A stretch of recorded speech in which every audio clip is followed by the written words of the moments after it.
We will never be this young again. Never. We can be stronger, wiser, kinder, better. Yeah, we getting better, boo. Ooh. How? Pain. Change. And change hurts. It also feels good too. There's joy.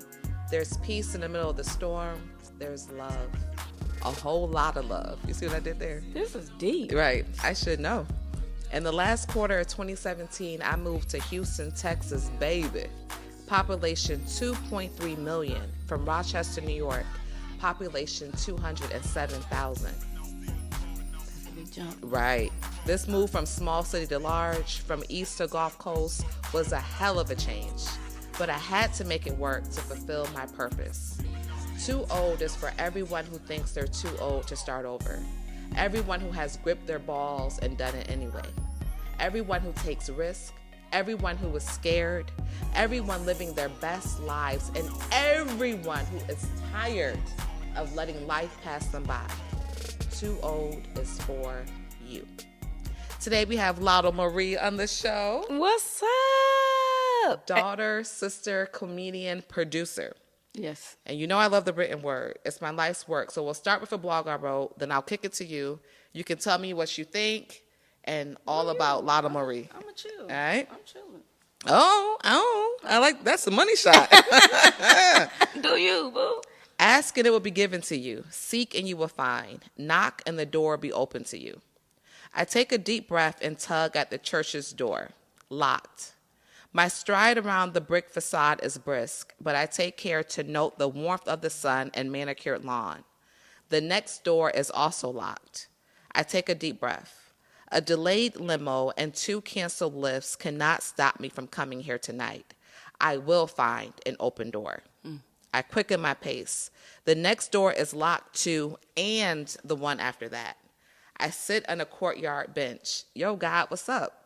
Why are the doors locked when I called to confirm? I open the Overeaters Anonymous Houston website. I see that tonight's meeting is hybrid. Damn, I could have stayed home.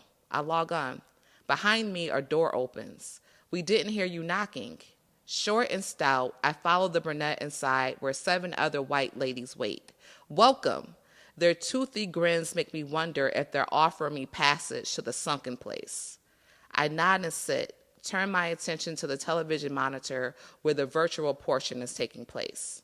Woman after woman talks about hitting rock bottom, about being clean. What does that mean? It's not like you can just not eat. Would you like to share? Not really. But never want to turn down an invitation to speak, I nod. Hi, I'm Banke. I'm a compulsive eater, I guess. I've always been weight conscious. At times I've been very mindful of my diet and exercise. Other times, I completely slip. But after my brother was murdered, I couldn't stop. I just eat and go to sleep. P.S. Hit the above button to pull up on Tuesday night. P.P.S. Today's opening quote comes from Matthew 7. The door did not open because I did not knock. Let that preach. P.P.S. The above picture shows that it's not about my weight. I look good and always will. It's about breaking addictive behavior. It's about being my best. PPPS, this video is a funny take on weight. PPPS, this video breaks Overeaters Anonymous down and a good watch for addictions of any kind. PPPPS. I ain't never even seen Banke eat. So when did you probably be hungry as hell watching me eat, huh? Because I'm always eating. Yeah, I'm weird about eating in public. Yeah, I've never seen it. Yeah, because mostly when I'm performing, like, I get, like... anxiety? I get, like, the bubble... Yeah, bubble guts. Yeah. So I'll be like, nah, I'm going to wait until I'm afterwards. Home. Yeah, but typically, especially like at a hood spot, I would get one of them big old styrofoam joints, come home, bust that down, and then get right in the bed. Fun fact, I don't like styrofoams. I actually hate styrofoams. I will ask them to bring me a different container. Even if I take it home, like, it cannot go in my refrigerator. I have to put it into something else, just random random. You're an environmentalist? No, I just hate the way they feel. Okay. I don't like that. the way the styrofoams feels. So you're in the autism spectrum. Okay. Is that... I'm in there? You're in there. Quick. They be Dang, mad I smart. ain't know. I'm telling you. I can get a little check or Yeah, something. I'm saying. I do not like styrofoams. Yeah, because when you're talking about the texture of it, I'm like, okay. Yeah, I don't like that. And it makes that noise when you open it, too. Yeah, and then it's flimsy. I just feel like it's messing up my food. I feel you. And I don't want my food to be messed up. Have you ever tried to pinch the side of your stomach when you get the bubble guts? If you just pulsate and pinch the side of your stomach. Like that? Like this. And just, walk and pinch and walk and pinch whenever you feel like that before you go on stage. Okay. I can't remember. A girl I've never heard that. I'm glad we have this PJ conversation. Mackey, I randomly think is her name, out of LA. Okay. Is something that she told me probably my second or third year in, because I would get that pretty often, the bubble guts. Sometimes having to use the restroom and that sort of thing. So and then hoping that they don't call you while you're doing that. Girl, I have literally, when I was in New Orleans, I had to go so bad. And I was next. And I mean, it wouldn't come. But I needed to go so bad.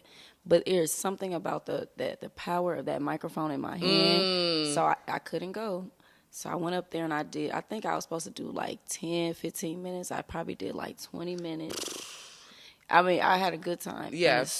As soon as I got off of there, I went to the bathroom and blew it down. Shut it down. Down. Right. I ain't heard no more of the show. Nothing after that. Boy, I would tore that thing up.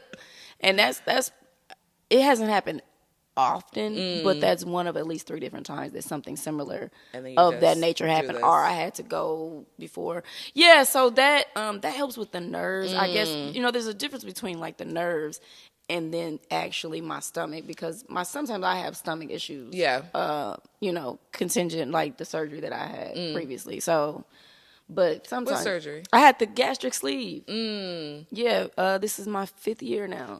It's been 5 years. It's been 5 years that I've been medium Lotto. Okay. What made you make that decision? You know what's crazy? People don't realize this. I had no idea that I was really going to get it. I was really just trying to get, my job would give you $600 if you researched to get an elective surgery, if you researched it through You're a hustler. People, yeah, right, before getting it, if you just look into getting it. And so I'm just like, I'll take that 6. I'll get it, you know. So you got to go through all of the steps. And then the last step, they was like, you approve. And I was like, who? Who approved? I had to go back and read all this stuff that I had. That you was just going through. Yeah, I was just like, yeah, give it to me. I didn't know that I was big enough to get it. I think I know that there was a lot of delusion. I was 238 pounds, and I had tried a lot of things to lose weight.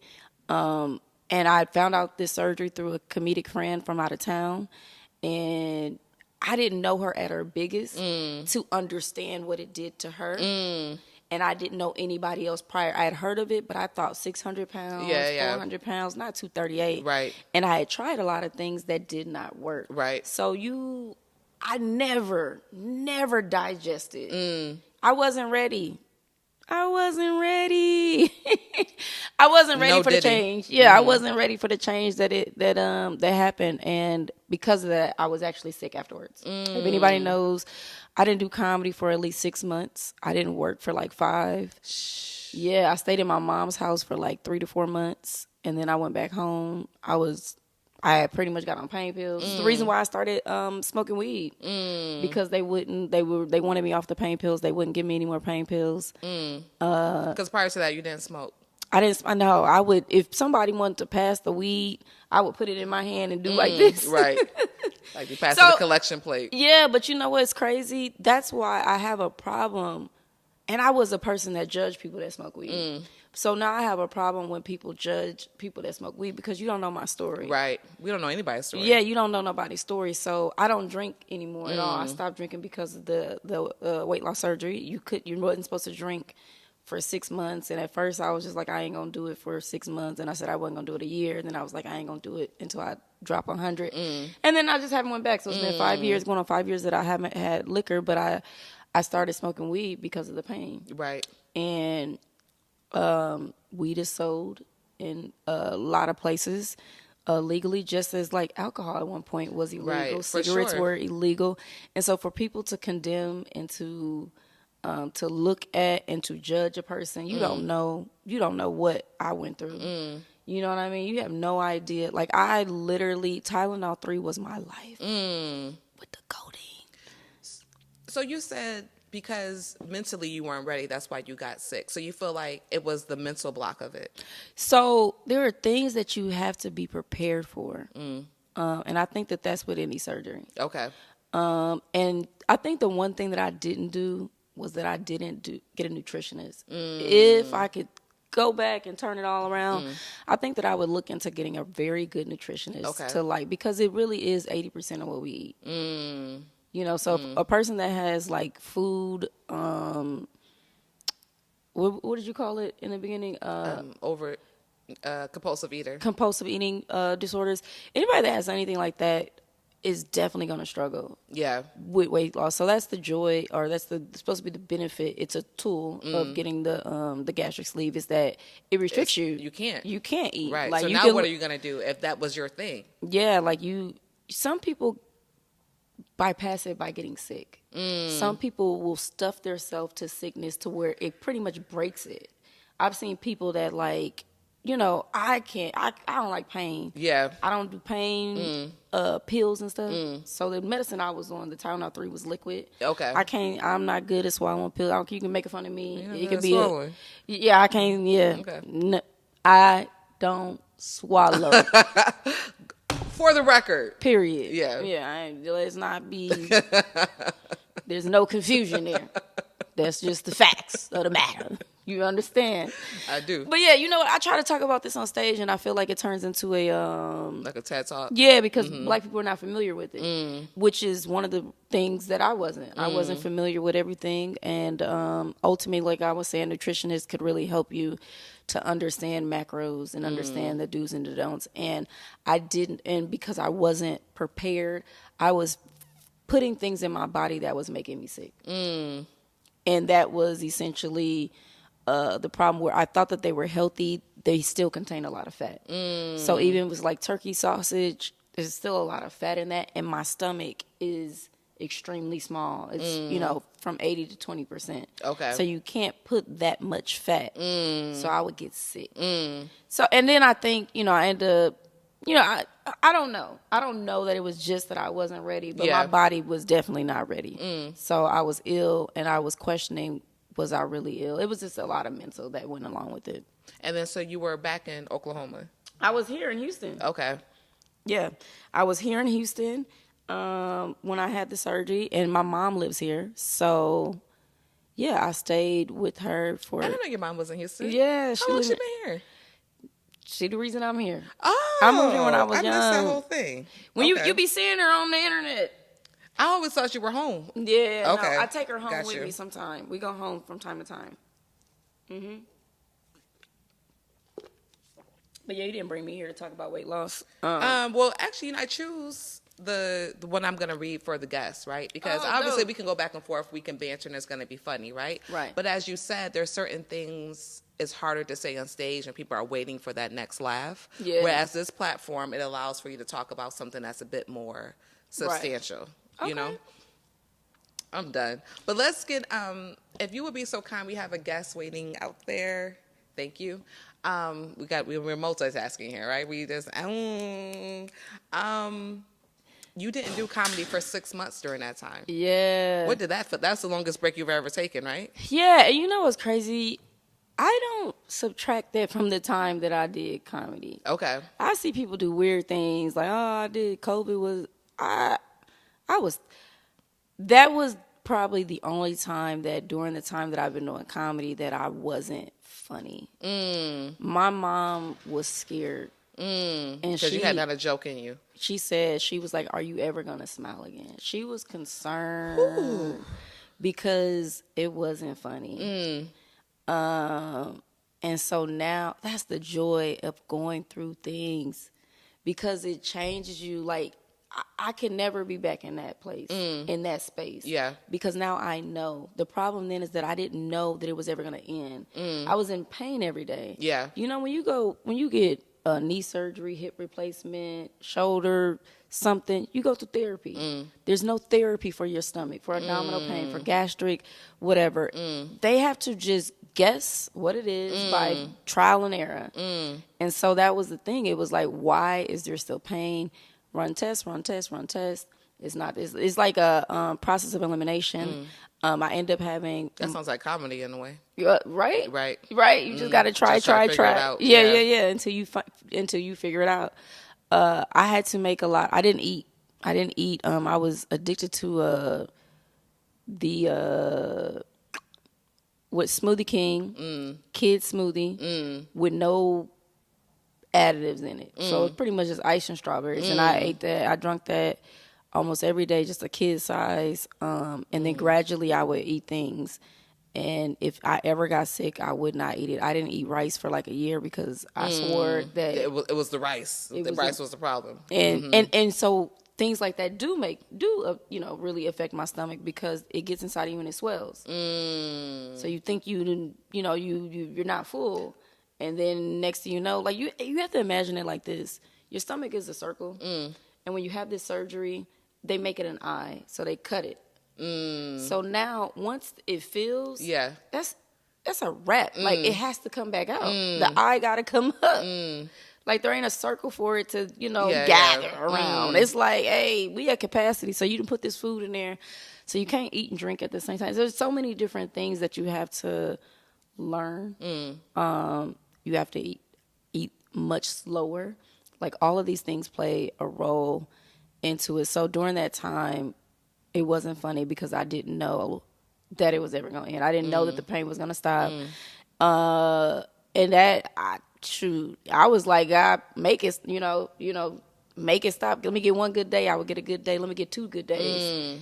And then it'd be right back. I couldn't get to 3 good days. And I was relying heavily on the pain medicine, and the pain medicine would make it all subdued. But then I was taking it when I wasn't in pain. Right.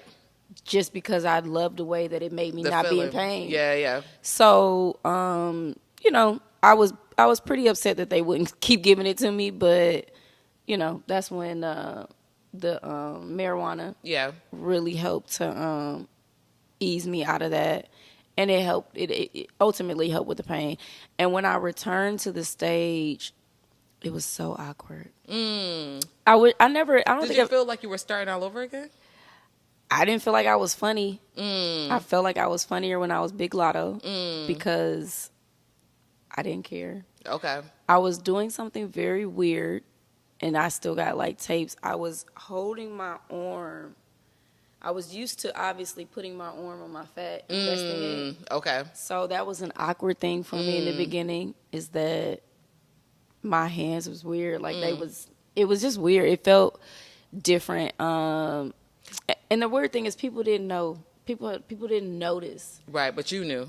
Oh, I knew. And they didn't know I was still a little high on the pain medicine. Yeah. Well, not pills. I don't swallow. Right, you don't swallow, right? Yeah, pain syrup. Yeah, the Sipping pain. on that scissor. Hello. Yeah, I would take it. And that was the crazy thing. I would try to time it. And that's what people don't understand. It's like, bro, like, I really don't have that much time before this shit wear off. Yeah. Like, you get to a show. Yeah, they want you to wait. Nah, I can't wait. Bro, like, this shit gonna come back. I'm gonna be on stage. Like, hey, man, y'all gotta start this. That's how I was thinking. But they didn't know. Like, I wasn't okay. Remind you, I didn't drink. I wasn't drinking. And so I was definitely not about to eat anywhere because we never know what my stomach was gonna do. Right. So at that point, I didn't know what would or would not affect me. So you had to rebuild. Yeah, there was a lot of rebuilding. There was a lot of as a woman, you had to rebuild, as a comic and all the things. Yeah. So I ended up, during that time, having my fibroids removed, a myomectomy, because they said, okay, maybe that's probably where the pain was coming from. So I had that, and that that was like 2 months. Why do you think so many Black women have fibroids? Do you think it's stress related? I don't think it's stress related. I definitely think that it's genetics, science. Okay. You know, I understand the concept of that, but when we think about sickle cell, you know, yeah, you don't think stress, you just think it's just in the genes. And period. so I think the same way. I think science is kind of different in that sense. Pigmentation and all that other kind of stuff. Like some things are just some things. I don't know. I do think that I stress differently. Like I feel like my body goes through stress more than my mental, especially now, because now I know God got me. You know, like now this. And when you say now, that's after going through all of this? Yeah. Okay. So now I don't feel like I could ever go through anything like that because I know that this too shall pass. It's just a matter of when it. Yeah, because I didn't know that before. I was like, you know, there was a little suicide on this, you know. A little sprinkle. It was, a little dash or two. Yeah. And then I was like, I can't try to kill myself and don't do a good job. That ain't going. Right. Like around now you got marks on your neck for the rest of your life. Right. Bro, like, now you does a little. Ignoring me, bitch. My body's so strong, bitch. I got one arm. Nah, I'm not gonna be the bitch that gotta tie up her sleeve and right. And now you can't even try again because you're only halfway right. Nah, I'm not buying one shoe at a time. Nope. Nope. So now you know God got you. Yeah, man, that's a real thing. Now I know. And you know what else helped me with that? Lil Duval. He got into this major car accident and, you know, really jacked himself up, airlifted everything. And I saw him joking and laughing and smiling. And that wasn't me when I was sick. Yeah. And I've even seen other comedic like people in that space. And I vowed to myself that, you know, I don't ever want to lose sight of me.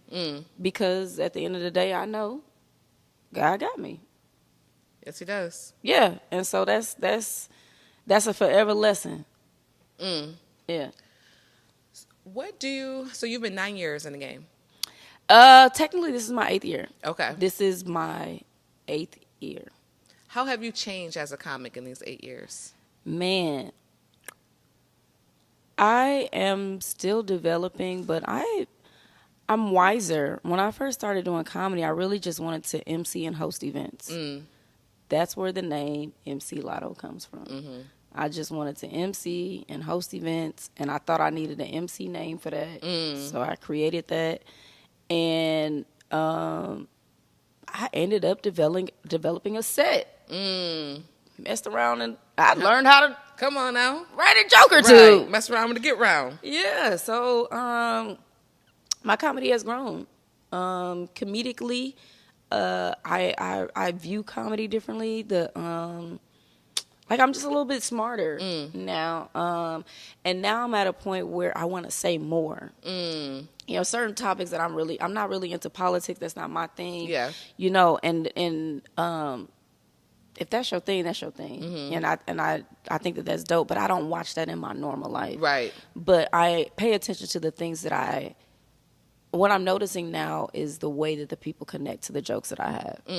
And so now I'm like, oh, I need to go deeper in that thought because they're gravitating towards something that I just thought was funny and true. Yeah. But it's deeper than that because they're like, oh my gosh, I go through the same thing. So now I just want to go, I just want to be realer, you know, and deeper. Yeah.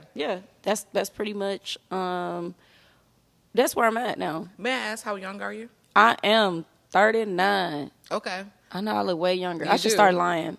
34. Right. How do you feel about being 39? I'm about to be 40 in January. 40 with no kids, never married, never asked to be married. And we ain't counting them dust buckets that asked. Yeah, nah, of course not. Because, you know, it was a bum one time in Minnesota that had mentioned it, but I didn't. But then you gave him his $5. Yeah, he kind of, yeah. I knew he wasn't serious. Right. But for a moment, I had thought about it, but he kind of skedaddled pretty fastly. So, yeah. So saying that, are those things that you want? So I definitely want, so listen, I've always wanted to be a mother because I thought that I was a nurturing individual. And then just having, person. Yeah, and having an offspring I think would be pretty dope. And then I always desired unconditional love. I feel like your kids, and I know sometimes that it's not always 100% true. Yeah. But ultimately, I do feel like, you have more of an opportunity to have a unconditional love with a child versus like a significant other, husband, for myself. I am open to love and would love to be loved in a sense. In today's society, I feel like there's a lot of, love has changed. Yeah. And I don't want to, I want to be loved, but I don't want to have to give up my morals in a sense. So I'm not looking, I really want monogamy. So I'm not looking to just being no open, no poly, none of that new age shit. Yeah, I'm not really into that. I will say this though. I don't think that I'm the type of person that will end a relationship if a person cheats on me. Don't say that, Lotto. Yeah, and because even if it's true and that's fine, I can see because it's human nature. It's not right, but you don't want to because then they're like, okay, she'll be cool. You know what I mean? I just want there to be a conversation. Okay, you just want honesty. Yes, man. Yeah. Honesty is big. Sex is what, 30 minutes? Yeah, 5. Okay, let's just keep it a buck. Wow. Not the sex I've been having. I don't want 30 minutes to dictate. And again, there's so much more than just this little moment of this conversation. Yeah. Like, obviously, you can't be out here doing 30 minutes 5 different times a week or anything like that. So I guess that there is a reason to not say it or to openly say it. But I mean, in a nutshell, I just think that sex is a minute item in comparison to like unconditional love and happiness. In a lifetime, right? Yeah. Yeah. And like, partnership. Yeah. Partnership. Growing together, like, got my back, push and pull, and that sort of thing. That's beautiful. Yeah, I thought it was. Right. It's a poetic, Lotto. I like when the side of you comes out. See, people, but that's the thing. People don't want to see this side. They be like, why don't you just get to the jokes, girl? So I find that when I date, because I don't usually like everybody. Yeah. Aquarius. Yes. But when I like somebody, I like them. I really like them. And what happens is they realize, damn, you got a personality. Yeah. Dang, you deep. Dang, you serious. And I think that they really just want the Lotto Marie that they see on stage. Quite often. I mean, I know that I have a very encouraging personality. Yeah. The last person I spoke to was like, I was one of the most influential persons that they met in 2023. And they really enjoyed it. I can't say that they sucked a lot out of me because even when I pour into people, I still do for me. Like I never, I think you don't deplete yourself. Yeah, I don't deplete myself. I just, my slogan is I just want to win. Right, and you want everyone else to win. I want to see everybody around me win. And, I've seen people question that or wonder how true that is or, and they've come back and they're like, you've been saying that for the last 8 years and you really have showcased that. And what I had to explain is that I don't want losers around me. You understand what I'm saying? So I want to see everybody around me winning. Right. So if that means less room for bullshit if everybody is on their man, you gonna pull me. You gonna push if you get there first. Right. You gotta be like, man, Lotto, if it wasn't for we gotta and it don't your win don't hurt me. I am so happy.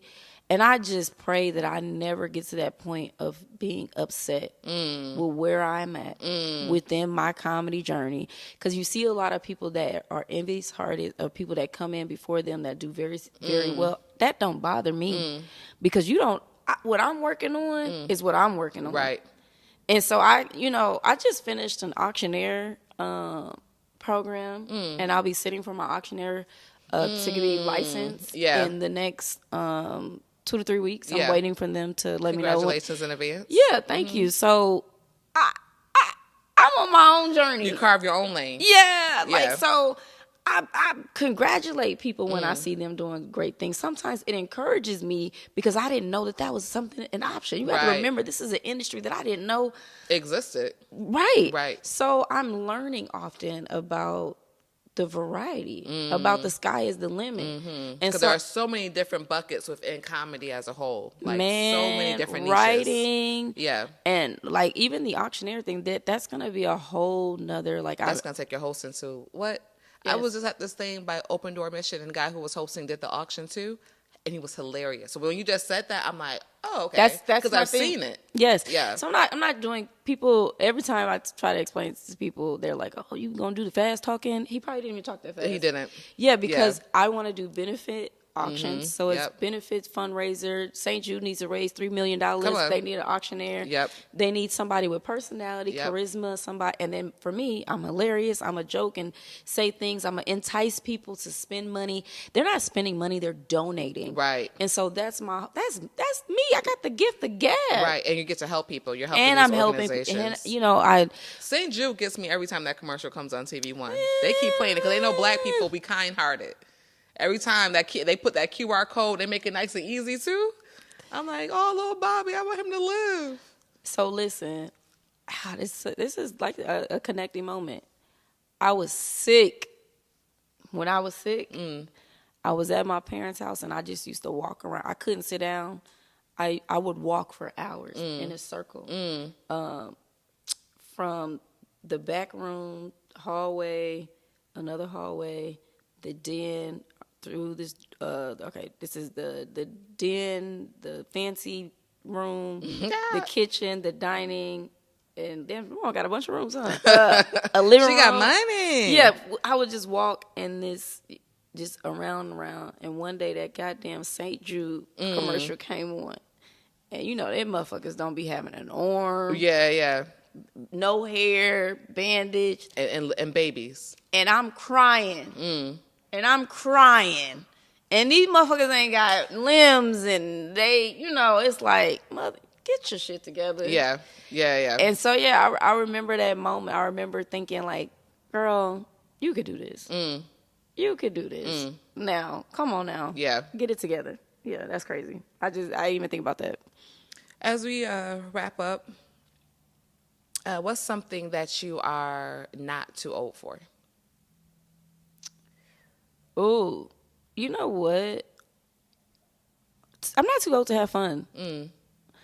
I'm not too old to live. I'm not too old to start over. I'm not too old to keep trying at something that I haven't been successful at. I'm not too old to learn. You know, every day you live in is a day to learn. Amen. And that is something that I get excited about. Daily growth. There are certain things that I want to do better. You know, I've talked to you about I want to da-da-da-da-da-da-da, and you're like, you know, you could do it, just do it, right? And still that same thing, but sometimes things show up to you as a distraction. And so it's important. Because everything is an opportunity. Yes, yeah. It's important to not be distracted. I got hit up by some people with opportunities that saw something that I do and wanted me to pitch it to TV. Recent. Jacked my whole day up because that's not what I was expecting that conversation to be about. And so I'm working on the auctioneer thing. I think this was right before I was about to go, and it's like I don't have the capacity to sit and write a treatment. Right. Or to a proposal for TV where this is something that wasn't even on my brain. Yeah. That's a distraction. And I'm like, I'm totally interested, but y'all gotta give me some time. And you know what? They literally responded and was like in so many words, it was something like, there's no need to rush. Like great things take time. Yeah. And that was such a refreshing response for them to send back to me because that's true. It's not going anywhere. Yeah. And I need to focus on my everything look like it's slow, but my focus is passing this state test. And then everything will unroll from there. All the pieces come together. Yeah, it's about to be that's gonna be a huge elevation to the Lotto Marie brand overall. And eventually it's gonna be in the comedy as well. Yeah, for sure. Yeah. We might have to do a part 2 because I have more questions, mainly in how you've changed from big lotto to medium lotto, as you say. Yeah. I wonder, as being a more attractive woman now. We could objectively say this. Okay, all right. Does that make it harder to be funny?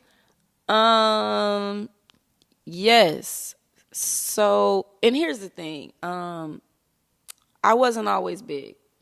Okay. There's always a difference. About 25, 26 is when I started getting bigger. So I was big, I would say about 10 years. Okay. So I was actually, not that it's not possible for big people to be prom queen, but I was the prom queen my senior year in high school. I was That's a whole different context. Yeah, like I was very popular in high school. I was very well known. I was an athlete and all of these things. What was your sport? I played basketball predominantly. You would be a hooper. Yeah, I played volleyball and I did softball as well. I wasn't a track. That wasn't my thing. I did do it, but I wasn't the best at it. But overall, the problem that I had within the transition was that people definitely treated me differently. And I understood it, but they thought that I was more confident now. Yeah. And for me, even when I look at me now, I just see the person I was before I got big. It's like So it's not how you saw yourself that changed, it's how they saw you. The people saw me, and that fucked with me. That hurt. Because it was the comments like, oh, you feeling yourself now, or you look happier now. It was always the word now afterwards. And it was like, I'm still me. Yeah. I just can't eat like I used to eat. Yeah. And so there were things that changed, though. Like, I jokingly flirted with people. When you big, you could get away with that. Right. It's just a joke then. Right. When you medium, they taking it serious. Now his dick is out. What you about to do? It's like, let me not joke with y'all because y'all taking this serious. So, I think also, I mean, Big Lotto was just raw. And I don't know. I mean, you could tell me. I feel like I still have the rawness on stage, but I didn't know you before. Really? You only knew me for the last 5 years? Dang. Yeah. Big Lotto. And that's when you came when you were first coming back. Really? Yeah. Dang. 'Cause that's when I started. Okay. All right. So this is your 5th year? 4. Okay. Yeah. Have you completed 4 years? No. So Are you in your 4th I'm year? in my 4th year. Okay. That's always a thing. Yeah. It's all of this is everybody swallows it a different way. Oh, we're back to swallowing. Yeah, I don't know why. I just made full that circle. Call back, but I'm bump. Okay, we gotta. All right, my bad. Yeah, No, my bad. what's your bad? I mean, I messed up your whole show. This You ain't even writing none of this stuff down. This ain't even. It's cool. This is what the show is, my love. Oh, okay. Right, Cool. you see? I probably ain't gonna get invited back again. I'm done. Tell them where they can find you, please. Listen, on all social media platforms, y'all need to look up Lotto Marie. It's like what you win. So that's Lotto Marie, Marie. Every 90s baby had the middle name Marie. Come on. And that's my middle name. So Lotto is I just want to win is not like the rapper. I gotta say she cute too. Oh, she dope. Right. Big Yeah. Lotto. But I am the biggest Lotto. Yeah, right. let go. We love y'all. God bless. Peace.